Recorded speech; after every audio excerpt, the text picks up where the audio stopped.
утро всем, кто начинает свой день вместе с программой «Утро Якутии». Его ведущие я, Степан Федоренко и Полина Долинская.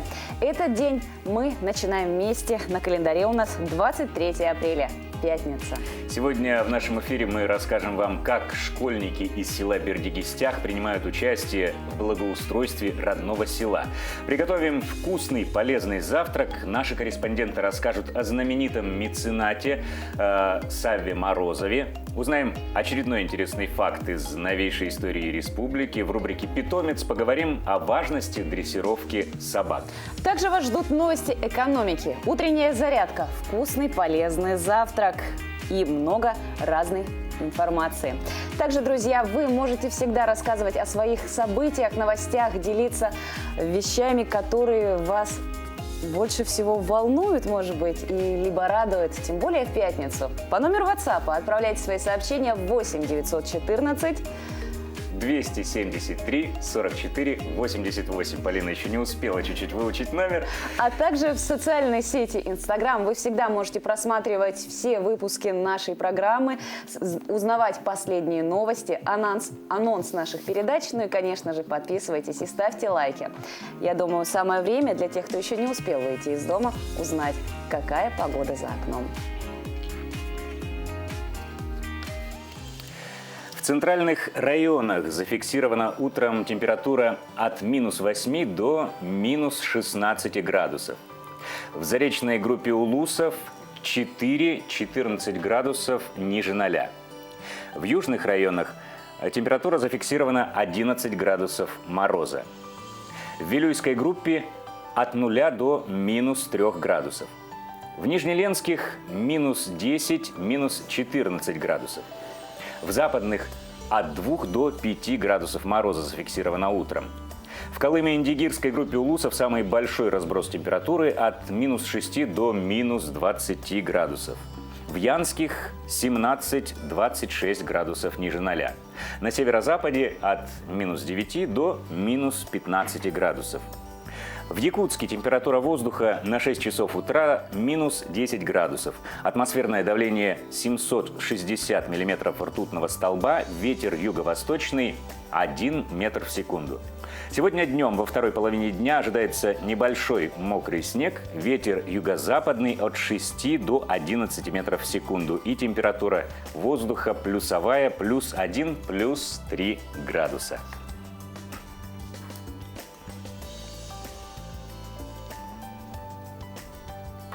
И сегодня у нас небольшой день сюрпризов. Полина, скажи, какая у тебя в детстве была самая большая мечта? Ну, я думаю, если ты уже догадался, моя мечта была стать изначально ведущей новостей, именно таких информационных, серьезных. И я думаю, почему бы в пятницу не попробовать себя в этой роли? Итак, в эфире новости с Полиной Долинской.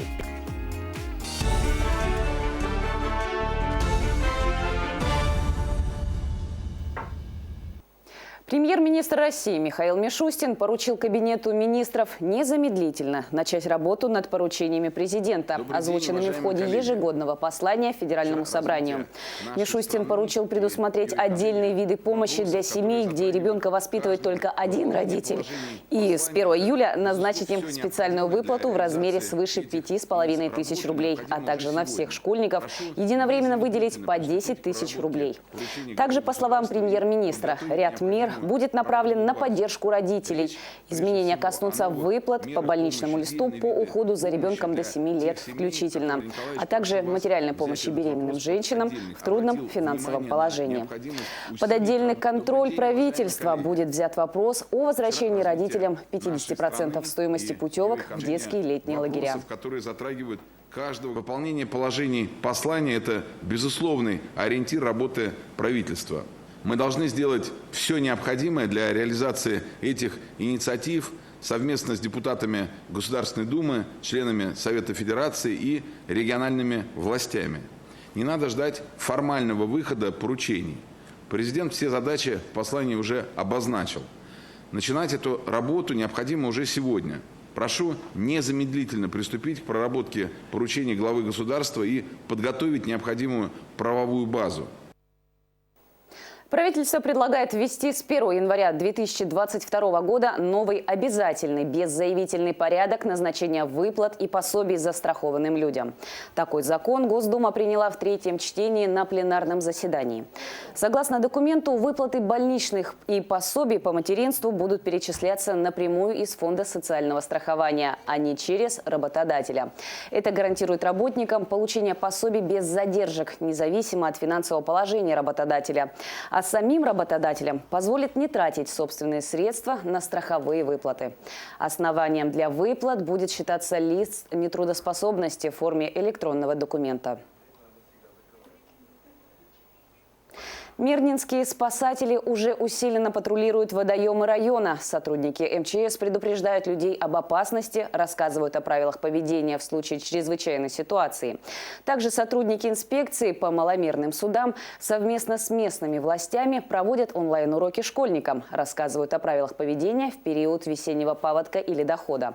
В Мирнинском районе отсутствуют действующие ледовые переправы между населенными пунктами, однако активный отдых на льду пользуется большой популярностью. По дороге в Чернышевск, то есть у нас находится 3 водных объекта, они разных. То есть это река Вилюй, в реку Вилюй впадает река Большая Бутуобия, тоже серьезная река.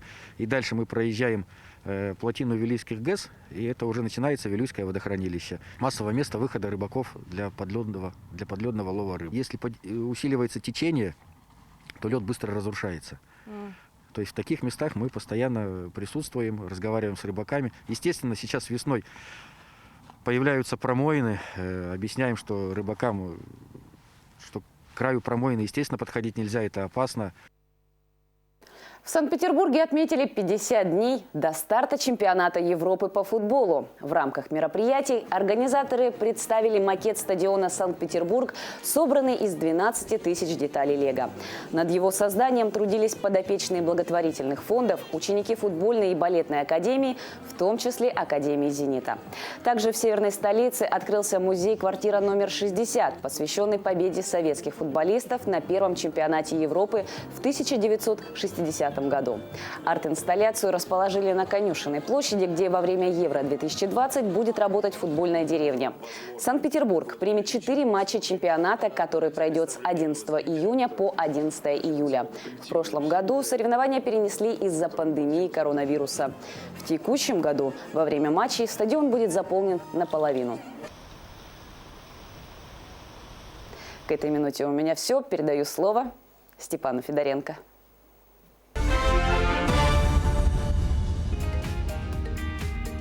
Спасибо, Полина. У тебя отлично получилось. Я поздравляю тебя с осуществлением твоей маленькой такой детской мечты. И мне кажется, ты отлично взбодрилась, такой адреналинчик получила, да? Ну, а для всех остальных, чтобы немножко взбодриться и получить немножечко гормонов хороших, положительных, наша утренняя зарядка. Доброе утро! Меня зовут Воронцов Андрей, я мастер спорта по греко-римской борьбе. Сегодня я проведу для вас утреннюю зарядку. Первое упражнение – наклоны головой. На раз вперед, 2 назад, 3 вправо, 4 влево. Раз, 2, 3, 4. Следующее упражнение – плечевой сустав. Руки к плечам, круговые вращения в плечевом суставе. Вперед. То же самое назад. Руки в стороны, ноги на ширине плеч. Вращение в локтях вовнутрь, наружу. Дальше разомнем таз. Для этого круговые вращения тазом в правую сторону как можно глубже, и плечи остаются на месте. Плечи не двигаются, двигается только таз. Также в правую сторону и в левую сторону. Чтобы доразмять поясничный отдел, сделаем наклоны к правой ноге, в середину, к левой ноге. И прогнуться также к правой, в середину, к левой. Махи ногами правой ногой к левой руке, левой ногой к правой руке. Махи ногами вперед. Также махи назад, Это была утренняя разминка от меня. Всем хорошего настроения, здоровья, успехов!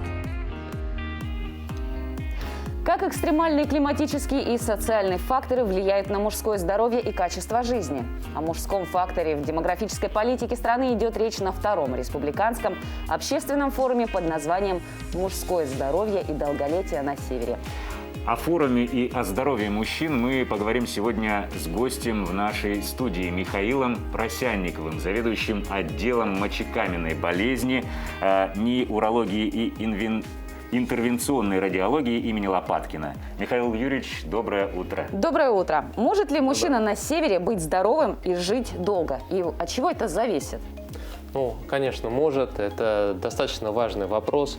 Вообще, когда мы говорим о мужском здоровье, мы должны понимать, что вот эта вот самость мужская, вот это вот самопонимание очень важно вообще в целом для общества. Не зря же говорят, что мужское здоровье в женских руках, а женское счастье в мужских. То есть мы должны... Я это запомню. Мы должны четко понимать, что именно вот здоровый мужчина – это защитник Якутии, это защитник нашего государства. Ну а наша задача врачей и всего медийного сообщества сделать так, чтобы этот мужчина своевременно обращался за помощью и основные заболевания удалось у него предотвратить. На сегодняшний день, то есть в нашем современном ритме, таком бешеном, то есть при большом количестве стрессов, каких-то внешних факторов, состояние здоровья именно мужчин, в каком оно сейчас, на каком уровне? Оно стало лучше или оно, наоборот, хуже, чем было 10 или 20 лет назад? Ну, на самом деле, это важная, даже я не побоюсь такого слова, государственная проблема, потому что у нас мужская сверхсмертность, она выходит, в общем-то, на первый план. И надо сказать, что вот из тех мужчин, кто обусловили эту сверхсмертность, большинство не были ни разу в больницах, у врача, в поликлиниках. То есть наша задача сейчас, и это, в общем-то, эссенциально, императивно, чтобы этот мужчина обратился. Вот мы выявили тех мужчин, которым действительно нужна помощь, мы им помогли. А что такое мужчина? Ведь мужчина на самом деле это во многом определяется тестостероном, наше вот поведение. И тестостерон это не столько какое-то половое влечение или еще что-то. Тестостерон это в первую очередь вот это такое гендерное поведение, ответственность, желание взять удар на себя, желание повести за собой женщину, желание вот именно эти качества мы, как нам кажется, в нашем обществе и должны развивать. А как вам кажется, почему не обращаются? Самоуверенность или наплевательское отношение? Либо, может быть, давление социума, что у нас не принято обращаться к таким специалистам, если у нас ничего не болит. Да, и все факторы есть, безусловно, но, как мне кажется, самое важное – это незнание, просто непонимание процессов. У нас есть целая выстроенная система здравоохранения по женщинам. Любая женщина обязательно обращается к врачам. Это и женские консультации. У нас нет такой формы, как мужская консультация вообще. Это вся служба родовспоможения. Это взятие на наблюдение при беременности. А мужчин мы, к сожалению, надо развивать вот это направление. Чем и занимаются ваши органы власти. Потому что проведение такого форума, приглашение специалистов из Москвы, которые занимаются этим вопросом, это определенно точно государственное внимание на уровне республики. Форум посвящен именно здоровью мужчин, именно долголетию на севере. Вот наши какие-то климатические условия, влияют ли они на... Есть ли вообще различия мужчин с севера либо средней полосы России? Ну, конечно, вот даже так вот элементарно. Мы приехали из Москвы, когда мы улетали, там было практически 17-18 градусов тепла. И сюда так... Здесь практически 17 морозов. 17 мороза, да. Ну, свежо. И, конечно же, вот этот вот ограниченный такой летний период играет свою роль. Это и ограничение вот передвижений. Не так часто пойдешь погуляешь, двигаться сложнее. Но все эти факторы лишь закаляют. Не зря говорят, что сибиряки, люди, живущие в районах севера, они крепче. Ты долгожители всегда считалась? И наша-то и задача им помочь сохранить вот это вот свое состояние. Ну и посоветуйте какие-то меры профилактики для мужчин. Если кратко, вот у нас же нету там часа-двух, надо сказать, что движение – это жизнь. И вот этот вот состав тела для мужчины – это принципиально важно. Сейчас у нас стандарты красоты поменялись, но физиологически для женщины наличие определенного вот такого вот жировой прослойки ткани, она даже важна, потому что жировая ткань, в том числе гормональная, она выделяет женские гормоны. А когда мы говорим про мужчину, то эта же жировая ткань выделяет тоже женские гормоны. Если вы обратите внимание, если мужчина такой вот немножко полный, вот у него избыточная жировая ткань, он меняет свое поведение. И вы это, уверен, в своей жизни отмечали. Вместо того, чтобы взять активную позицию какую-то, занять, быть активным в социуме, он начинает так вот где-то вот сплетни какие-то распускать, да, где-то начинает там наушничать, что-то нашептывать, да, интриги плести. Вот это, на самом деле, это не только медицинская проблема, это социальная значимость. Ну, я думаю, можно сделать вывод, что все проблемы в основном от незнания того или иного фактора. Ну, а знания мы можем потреблять, конечно же, в книгах. 23 апреля по инициативе ООН в мире отмечается День книги и авторского права. Ну и о других знаменательных датах и событиях этого дня в нашей следующей рубрике. 23 апреля – Всемирный день книги и авторского права. Также сегодня День английского языка и День испанского языка. Все три даты – это праздники ООН. По народному календарю считалось, что если правая нога сегодня увязнет в грязи раньше левой, то человеку будет сопутствовать удача. Если наоборот, то это к добру. 23 апреля 1348 года учрежден Орден Подвязки – высшая награда Великобритании за преданность и доблесть. 23 апреля 1836 года в Петербурге вышел первый номер литературного и общественно-политического журнала «Современник». В 1907 году в этот день писатель Джек Лондон отправился в плавание вокруг света на двухмачтовом судне. 23 апреля 1908 года в Москве началось одно из самых больших наводнений в истории города. Почти 100 километров улиц ушли под воду. Стены Кремля были затоплены больше, чем на 2 метра от уровня мостовой. 23 апреля 1951 года учрежден Олимпийский комитет СССР. 23 апреля 1564 года родился Уильям Шекспир, английский драматург и поэт. В 1858 году в этот день родился Макс Планк, немецкий физик, основатель квантовой теории, нобелевский лауреат. 23 апреля 1891 года на свет появился Сергей Прокофьев, русский композитор, пианист и дирижер. В 1918 году 23 апреля родился Марис Дрюон, французский писатель и государственный деятель. 23 апреля 1930 года родился Глеб Скороходов, советский и российский писатель, телеведущий, заслуженный деятель искусств России. В 1931 году в этот день на свет появился Борис Ельцин, советский и российский государственный деятель, политик, первый президент Российской Федерации. Именины в этот день празднуют Александр, Григорий, Дмитрий, Максим, Терентий, Федор и Яков. Степа, назови самое распространенное блюдо на завтрак. Ну, само собой, яичница, да? Действительно, яичница – это такое блюдо, казалось бы, что может быть проще, чем ее приготовить. Но вот наш шеф-повар показал нам такое, от чего, друзья, вы действительно удивитесь. Я предлагаю нам всем вместе позавтракать и узнать новые рецепты приготовления такого любимого и всем знакомого блюда. Доброе утро. Меня зовут Алена Андреевна, я шеф-повар ресторана «Крыша». Сегодня мы на завтрак приготовим яичницу с овощами. В зависимости, на сколько человек вы готовите, вот на двоих, например, буквально 3 яйца. Мы разобьем яйцо, буквально щепоточку соли, поперчим. Для плотности можно немножко добавить муки, так будет сытнее. Буквально столовую ложку, не больше. Все это дело хорошенько смешаем. Добавим сюда немножко молока.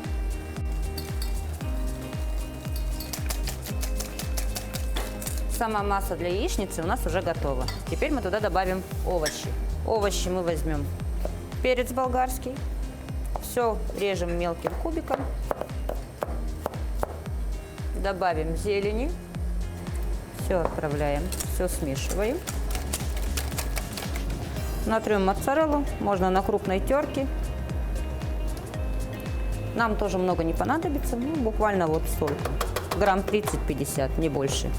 И нарежем немножко помидорчиков для сочности. Помидор можно чуть больше, более крупным кубиком, чтобы слишком много воды оно не выдавало. Все это пока отложим. Нам понадобится немножко масла.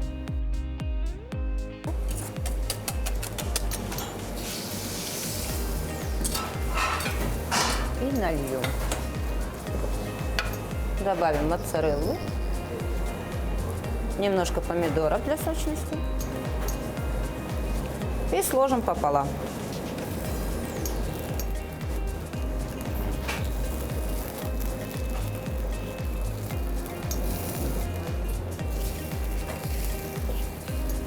И дадим с двух сторон вот так немножко еще обжариться. Возьмем тарелочку. Выложим наш омлет.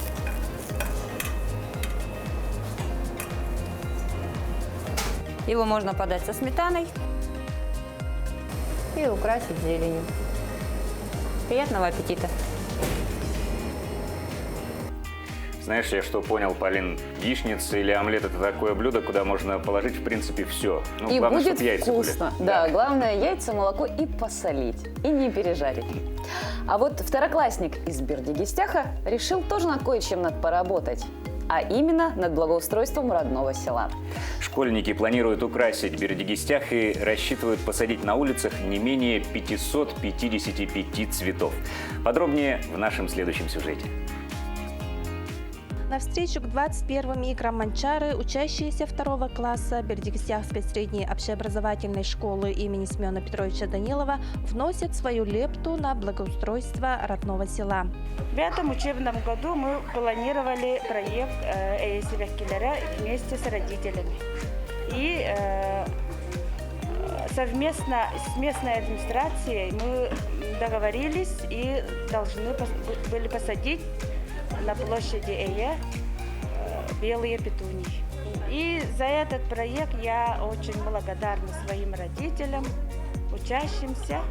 И надеемся, что будет наш проект воплощен в жизни, да, площади Эе.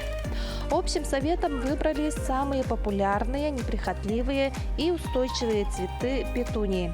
По нашему проекту «Эйсибеккилера» тигра Манчары вместе с родителями посадили 555 штук петунии. Мы выбрали белые петунии, потому что белая петуния – символ доверия, достоинства и правды. Петунии мы все сажали дома с родителями и ухаживаем за ними. Мы ждем месяц июнь. И мы хотим этими цветами сделать надпись «Игры Манчары». Отрадно, что идею поддержали все родители. Уже с февраля начали работу по реализации проекта. Теперь каждый ученик дома вырастил рассаду петуний. В начале февраля мы с мамой посадили семена петунии. Первые цветения пошли в середине апреля.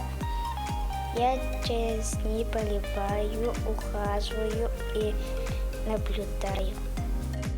В июне месяце всем дружным коллективом выйдут на субботник на главную площадь села Эе. Администрация Бердигистяха поддержала идею второклассников и поможет поставкой почвы и клумбы для высаживания цветов. Адлена Тастырова, Иван Слепцов, Михаил Мордовской, Мехота, Горный, Бердигистях. Какие ребятишки молодцы, и я думаю, их родители ими очень гордятся. И у них для этого есть даже хорошее поощрение для своих любимых чад. Знаешь, что хорошо, что вот они вот с самого раннего возраста учатся украшать пространство и мир вокруг себя, делать лучше и беречь красивее. Родное село. Да. Около 17 миллионов человек могут рассчитывать на материальную помощь на детей школьного возраста, о котором в своем послании говорил президент страны. Подробнее об этом расскажет наш экономический обозреватель Иван Лазаренко.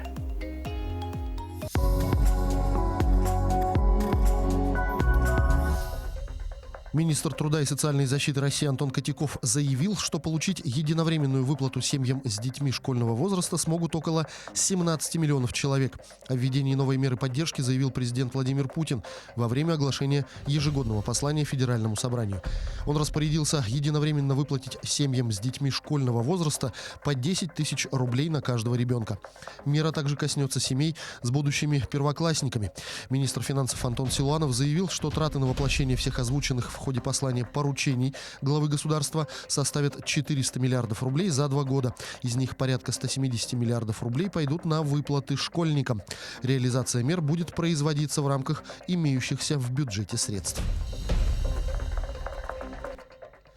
Минтруд подготовил законопроект, принятие которого позволит летчикам и шахтерам не собирать больше самостоятельно бумаги и доказывать, что они работали много лет. Речь идет о членах летных экипажей воздушных судов гражданской авиации и отдельных категорий работников организаций угольной промышленности. Процесс выплаты дополнительного социального обеспечения для них должен упроститься, когда сведения в пенсионный фонд о периодах работы обяжут передавать работодателей. Кроме того, авторы документа предлагают сократить объем документов, необходимых для установления дополнительной выплаты указанным категориям пенсионеров. Новая государственная программа поддержки существенно поспособствует привлечению инвестиций в российский туризм, что позволит закрыть дефицит номерного фонда в высокий сезон. Об этом рассказал вице-президент Ассоциации туроператоров России Дмитрий Горин. По его словам, из-за текущей нехватки свободных номеров гостиницы диктуют свои условия и существенно повышают цены. Получение же кредитов на 15 лет по 3-5% на строительство и реконструкцию отелей, а также развитие инфраструктуры привлечет крупных инвесторов в туристическую отрасль. Это, в свою очередь, поможет в будущем полностью удовлетворить спрос российских путешественников. По мнению эксперта, меры государственной поддержки помогут развитию туризма по всей стране, а не только в Крыму и Краснодарском крае, которые сейчас пользуются особой популярностью у россиян. Шашлычный набор за год вырос в цене на 25%. Чтобы приготовить шашлык этой весной, россияне должны потратить в среднем 1958 рублей. Аналитики сравнили средние чеки на покупку шампуров, мангала, древесного угля, розжига и готового набора порции мяса с 1 по 15 апреля этого и прошлого года. Средний чек такого набора в прошлом году составил 1561 рубль. Мангалы в 2021 подорожали на 48%. Шампуры стали дороже на 5%, средства для розжига на 43%.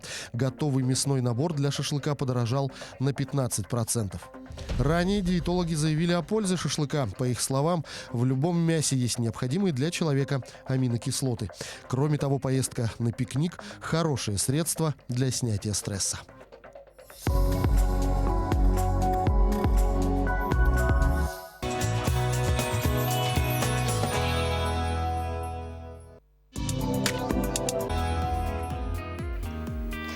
Доброе утро всем, кто к нам присоединился, либо кто начинает с нами день. В студии Степан Федоренко, Полина Долинская. Это программа «Утро Якутии» на телеканалах «Якутия-24» и НВК «Саха». Напоминаем, что сегодня 23 апреля, пятница, последний рабочий день. Также напоминаем наш WhatsApp номер 8 914 273 44 88. Присылайте на него свои приветы, поздравления для своих близких. Также напоминаем инстаграм-страницу «Утро Якутии». Подписывайтесь и узнавайте последние, самые актуальные анонсы наших программ. Также там вы можете просмотреть, как и на YouTube-канале, наши выпуски. Если вдруг вам повезло и вы просыпаетесь в 12. Ну а продолжит наш эфир выпуск новостей.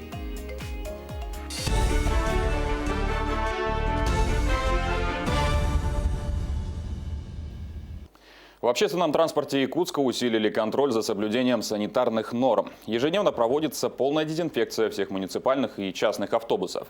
Установленные графики движения общественного транспорта соблюдаются. Ведется контроль. В данное время пассажиропоток немного снизился. По информации ЕПАК, полной заполняемости пригородных автобусов не наблюдается, в том числе в часы пик. Они проходят через автоматизированную мойку. Некоторую часть автобусов оснастили озонаторами и рециркуляторами, полностью обеспечили средства средствами индивидуальной защиты. Глава города Евгений Григорьев поручил усилить работу по дезинфекции общественного транспорта и потребовал соблюдать масочный режим у водителей. Госком ОБЖ дал старт акции «Предупреди пожар, установи АДПИ». Ее участники должны приобрести автономный датчик пожарной сигнализации, после чего установить прибор на свое усмотрение – дома у друзей или в многодетной семье. После установки необходимо разместить фотографию или видео отчета на своей странице в Инстаграм и передать эстафету другому человеку.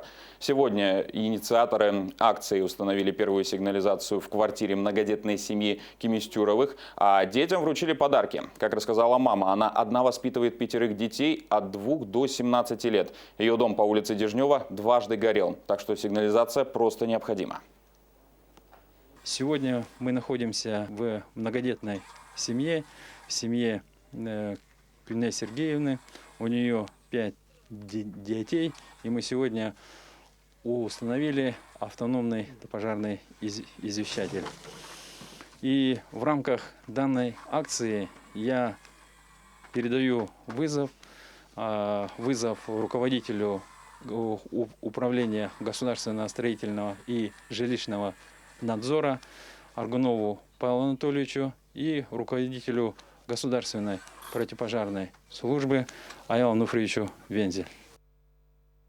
Министерство просвещения и Рособорнадзор утвердили расписание сдачи единого государственного экзамена. Они пройдут с 31 мая по 17 июля.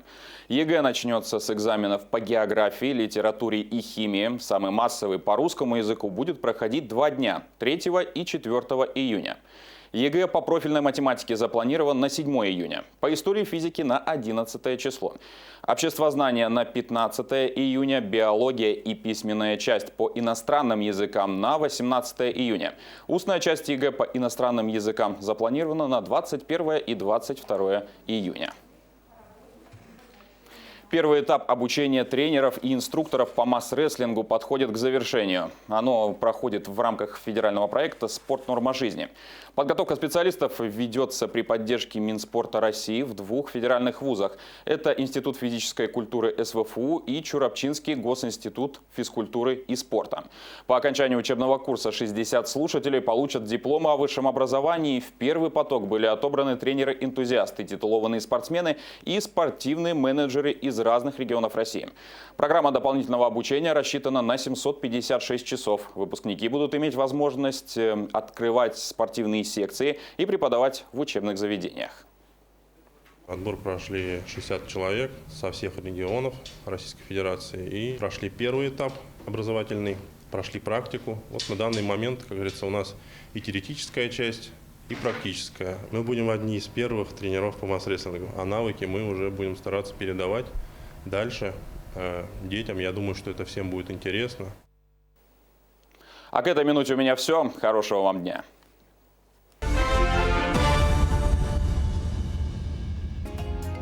Большое спасибо тебе, Василий, за обзор новостей. А мы переходим к нашей традиционной рубрике «Якутия. 20 лет в 21 веке». Да, напомню, что в ней мы вспоминаем, какой путь прошла Якутия за 20 лет нового тысячелетия, каких успехов она добилась, какой была жизнь и какой она стала. И на этой неделе рубрика «Физкультура и спорт». Сегодня вас ждут интересные факты о замечательном человеке Татьяне Жирковой.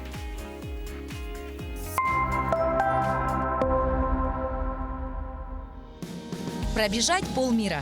Татьяна Жиркова – единственная в истории 3-кратная чемпионка мира по ультрамарафону – бегу на 100 километров. Свою первую золотую медаль она завоевала в 32 года, пробежав 100 километров за 7 часов 10 минут. На тот момент Татьяна даже не была профессиональным спортсменом. Она работала фельдшером на скорой помощи и воспитывала 2 сыновей. Будущая чемпионка тренировалась в основном на свежем воздухе. Устраивала пробежки даже зимой, при 45 градусах мороза. Потом были победы на чемпионатах мира и Европы.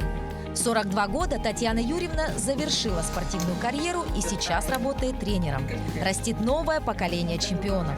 Самая известная из подопечных Жирковой – Сардана Трофимова, 5-кратная чемпионка России по марафону.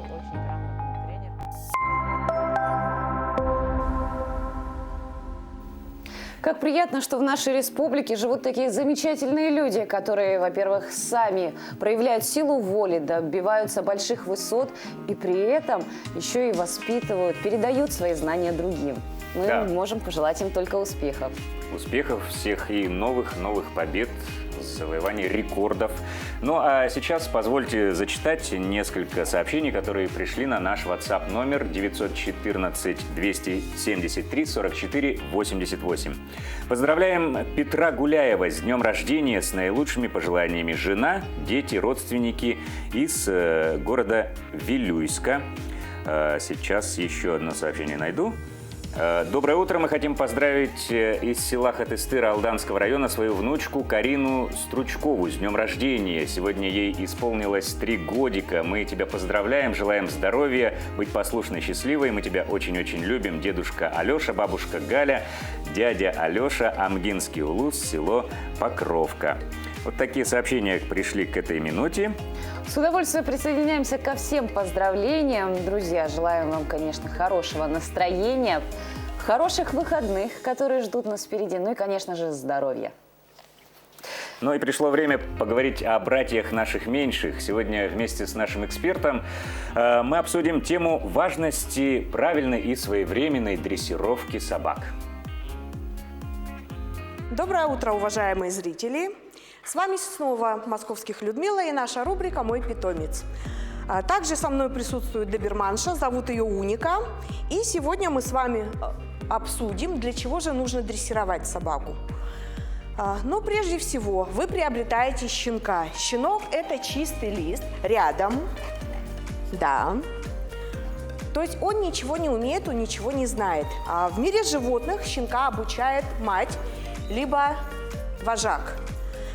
Когда вы приобретаете щенка, всю ответственность по обучению берете на себя вы. Если собаку не воспитывать, не дрессировать, она у вас будет расти как трава в поле, то есть что выросла, то выросла. Вот у меня доберманша. Она очень активная, очень спортивная собака. Если с ней не заниматься, это будет ураган, который вас снесет, который будет мешать жить окружающим. Будет очень неуправляемая собака, даже может быть агрессивной. Но при правильном воспитании, при правильной дрессировке это великолепный друг, компаньон, охранник, помощник вам. То есть это великолепный ваш сопровождающий. Виды дрессировки бывают разные. То есть начинаем мы со щенячьей школы, потом у нас собачки проходят общий курс дрессировки и потом уже специализированные дрессировки, такие как защитно-караульная служба, поисково-спасательная служба, разыскная служба. То есть уже у охотничьего собаководства там идет другое направление в плане охоты. Щенячья школа начинается с 3 месяцев. То есть вы приобретаете щенка где-то в 1,5-2 месяца, ставите все прививочки до 3 месяцев, и в 3 месяца вы уже приходите на щенячью школу. Щенячья школа – это воспитательная дрессировка. То есть там мы закладываем в собачку все основополагающие команды, основополагающие навыки. Сидеть. Вот. А потом уже дальше переходите на более специализированный, усложненный курс. Это общий курс дрессировки. То есть с 3 до 6 месяцев вам нужно пройти щенячью школу. С 6 и старше собаки могут пойти на общий курс дрессировки. После общего курса дрессировки, где-то начиная с года, служебные собачки могут пойти на защитно-караульную службу, начинать потихонечку осваивать. То есть у каждой собаки свое предназначение. Если же у вас собака не породистая, все равно хотя бы основной первоначальный курс вам нужно пройти, просто необходимо пройти, чтобы вам потом жить спокойно и окружающие были безопасны. А на сегодня все.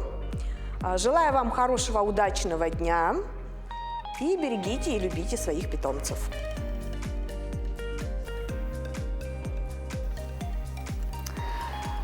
В городе Москва недавно завершился первый международный конкурс молодых пианистов имени Марка Николаевича Жиркова. Первую премию конкурса взял наш земляк, якутянин Игорь Захаров.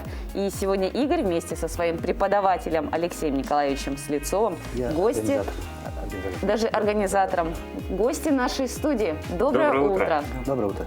Ну, Игорь, расскажи, как проходила подготовка к конкурсу?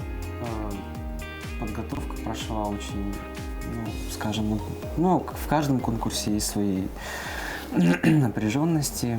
Вот. Но я думаю, что для меня это не первый конкурс, поэтому все прошло очень слаженно и очень, ну, довольно-таки, скажем, умеренно. За сколько времени перед самим конкурсом вы именно начали к нему подготовку? Как долго проходил? Да, Вообще, этот выбор конкурс репертуара. должен был проходить вот до карантина, то есть в прошлом году, получается. Но его все время как-то вот переносили, у меня уже программа была готова, я закончил консерваторию, будучи уже выпускником, у меня уже была готова программа, и эту программу просто я как бы вспомнил и оттачивал, да. А волнение было на выступлении? Да, было волнение, потому что там, ну, как все-таки в Московской консерватории проходил конкурс, и слушали нас профессора из Московской консерватории. А вот то, что вот отодвинулось так из-за пандемии, это усилилось волнение? Напряжение какое-то, может. Обычно же вот когда к чему-то готовишься, как-то в струне себя держишь натянутым, а потом раз и все обрывается и заново готовится. С одной стороны, может быть, да, и с другой как-то вот больше времени все-таки как-то, ну, думаю, не сильно. Нормально. Что вы исполняли и по какому принципу вы выбирали произведения? Насколько я понимаю, это все произведения в основном были именно Марка Николаевича Жиркова. Или была произвольная программа? Произвольная, ну как бы не произвольная, там есть особые как бы требования, список требований, список произведений, а из Марка Николаевича Жиркова там аранжировка Джана.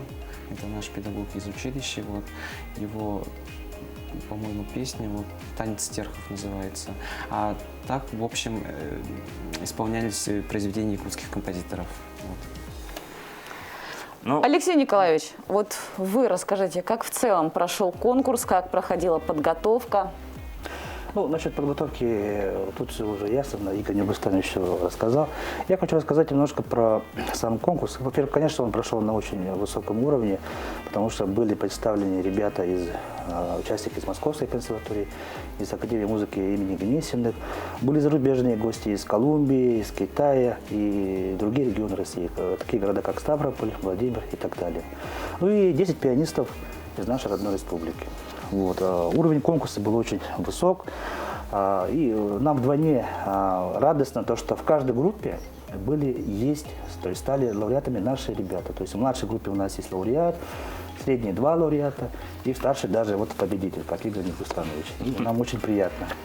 Ну и как бы вы сравнили уровень подготовки наших детей и детей из других регионов?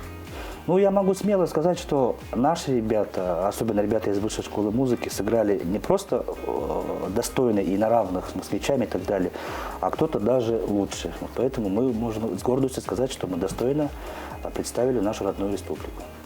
А вот если мы обратимся к буклету, если правильно понимаю, это все участники? Да, это участники.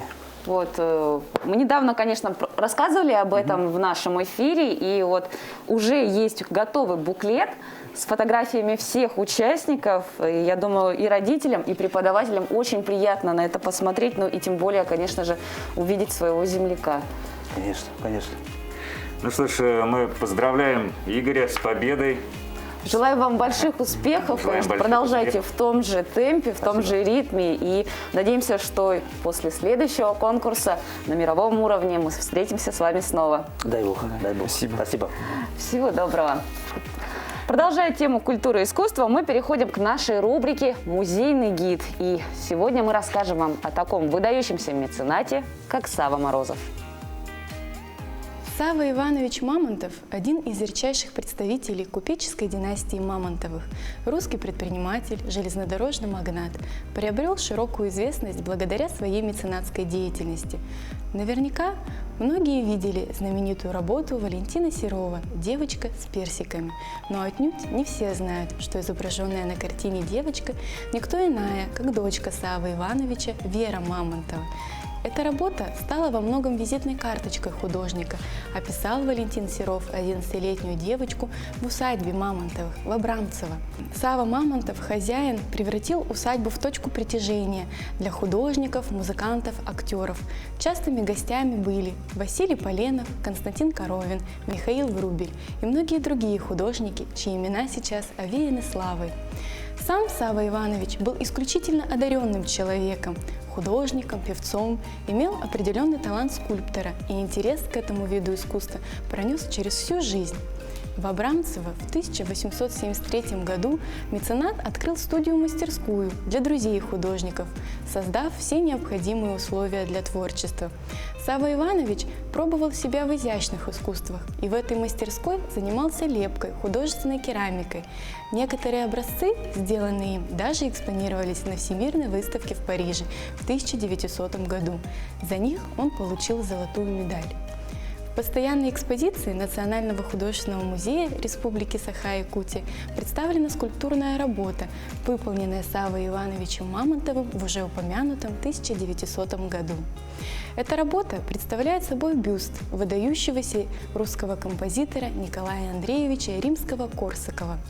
Будучи страстным почитателем музыкального искусства, неудивительно, что Сава Мамонтов создал такой реалистичный и одухотворенный образ композитора, передав не только внешнее сходство с моделью, но и такие личностные качества, присущие композитору, как сдержанность, строгость, о чем свидетельствуют многочисленные воспоминания его современников. Сава Иванович Мамонтов был исключительным человеком. Он был не просто покровителем, а настоящим двигателем искусства своего времени. Именно благодаря его щедрой меценатской деятельности путевку в жизнь получили очень многие художники, певцы и деятели театрального искусства. Куаныш Мухамеджанов из Казахстана исполнил свою детскую мечту о роботах, когда открыл ресторан и наполнил его моделями фантастических персонажей. Их житель города Талгар собирает сам из старой бытовой техники и другого пластикового мусора. Идея создания роботов родилась у него, когда он обнаружил дома несколько старых пылесосов, которые было жалко выбрасывать. В первое время недостатка в материалах для своих скульптур Мухамеджанов не испытывал. С мыслью об улучшении экологической ситуации он избавлял от пластикового мусора родственников. Однако вскоре скульптор-любитель столкнулся с нехваткой сырья для своих арт-объектов. В определенный момент сырья стало не хватать, и предприниматель у себя в кафе сделал акцию. Приносишь старый ненужный пылесос, взамен получаешь пиццу.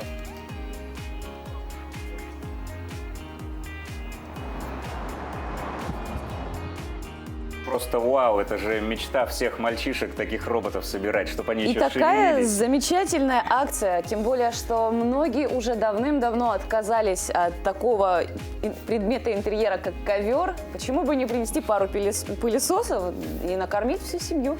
У нас есть одно сообщение. Поздравляем Винокурова Бориса Владимировича с наступающим днем рождения. Желаем счастья в личной жизни, успехов, жизнерадостного настроения и крепкого здоровья. Родные, друзья, теннисисты. С удовольствием присоединяемся к поздравлениям. Почему принято считать, что нынешняя молодежь очень мало читает? Предпочтение книги все-таки выбирает лидерство кино. Но на самом деле именно кино зачастую способствует тому, что молодые люди, посмотрев фильм, после обращаются именно к источнику. Да, так после просмотра картин «Властелин колец» и «Гарри Поттера» продажи этих книг просто выросли в разы. Ну а в Якутске тоже произошел подобный феномен, и о нем мы расскажем далее. Фильм «Рядовой Черен» с большим успехом идет на экранах республиканских кинотеатров. После его выхода многим захотелось перечитать оригинальную повесть Тимофея Сметанина. Впервые книга о похождениях Егора Черена была издана в 1947 году, а затем переиздавалась еще 5 раз. Мы с детства знаем, читаем, да, это произведение. Знаем, даже Егор Черен для многих якутских мальчишек является кумиром. В первую очередь, к выходу фильма в прокат интерес к фильму есть, и многие хотят читать оригинал. Поэтому это очень хорошо. То есть выход этого фильма будет способствовать к чтению этой повести. Как признаются создатели фильма, в детстве для многих из них рядовой Черин был кумиром. И это в том числе подтолкнуло их к работе над картиной. Когда мы в детстве читали эту повесть, она была очень веселой, очень такой... мы хотели подражать Егору Чарину. Остались такие впечатления, что это вообще по современным меркам это крутой человек. Егор Чарин является супергероем из простого народа. Конечно, фильм не является дословной экранизацией книги. Авторы картины позволили себе пойти на некоторые отклонения от оригинала. Тем интереснее будет прочитать книгу и сравнить ее с фильмом. Полин, прочитаешь книгу Егора Чарина? Ну, слушай, я заинтересована не только тем, чтобы, во-первых, познакомиться с творчеством Сметанина и прочитать книгу, но и, конечно же, я хочу все-таки выделить время и сходить в кино и посмотреть уже на фильм. Да, кстати, на носу у нас выходные. Самое время отдохнуть и сходить в кино. Тем более, что на большие экраны вышло несколько интересных фильмов. О кинопремьерах этой недели смотрите далее. На большой экран выходит новый криминальный боевик режиссера Гая Ричи «Гнев человеческий», главную роль в котором исполнил Джейсон Стейтем. Эйч – загадочный и холодный на вид джентльмен, но внутри него пылает жажда справедливости. Преследуя свои мотивы, он внедряется в инкассаторскую компанию, чтобы выйти на соучастников серии многомиллионных ограблений, потрясших Лос-Анджелес. В этой запутанной игре у каждого своя роль, но под подозрением оказываются все. Виновных же обязательно постигнет гнев человеческий. Дамы и господа, у нас пополнение. H. Наша компания занимается инкассацией по всему Лос-Анджелесу. Ты хоть представляешь себе, какая это опасная работа? В общих чертах, да. Мы здесь не хищники, мы добыча. Основанный на реальных событиях фильм «Великий» расскажет историю военного фотографа Юджина Смита, который в 1970-е по заданию журнала Life возвращается в Японию, где в небольшом прибрежном городке Минамата разворачивается экологическая катастрофа. Именно оттуда Смит сделает репортаж, который потрясет весь мир, снимет величайшие кадры в истории фотографии и пройдет трудный путь преодоления и познания себя. В роли Юджина Смита снялся Джонни Депп. На кону жизни наших детей! Любителей пощекотать нервы ждет очередной хоррор под названием «Нечестивые». После видения Девы Марии девушка Элис обретает способность исцелять больных. Слухи о творимых ей чудесах привлекают огромное количество людей со всех концов света. Среди них скандальный журналист, который надеется с помощью сенсаций спасти свою карьеру. Ему предстоит выяснить, является ли происходящее божественным провидением или Алисой управляют зловещие силы. В общем, чем заняться на выходные, планы можно сформировать вот прямо посмотрев эту афишу. А трехлетний Ли Маденсян из китайского Лучжоу поражает своими баскетбольными способностями. Мальчик виртуозно владеет мячом и очень редко промахивается. На кадрах видео спортивный вундеркинд во время тренировки ведет мяч одной рукой перед тем, как забросить его в корзину. Но даже вернувшись домой, он продолжает тренироваться. Отец мальчика Ли Бо рассказал, что страсть сына к спорту проявилась сразу после того, как ему исполнился 1 год. Несмотря на то, что мальчик скоро пойдет в детский сад, родители хотят, чтобы сын продолжил занятия баскетболом и в будущем, возможно, стал профессиональным игроком.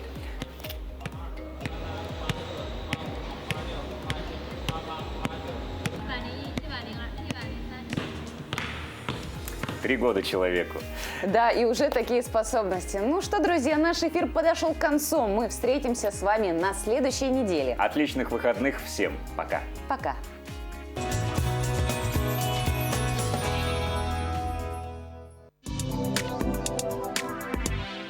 Новый формат Benetton дарит скидку 10%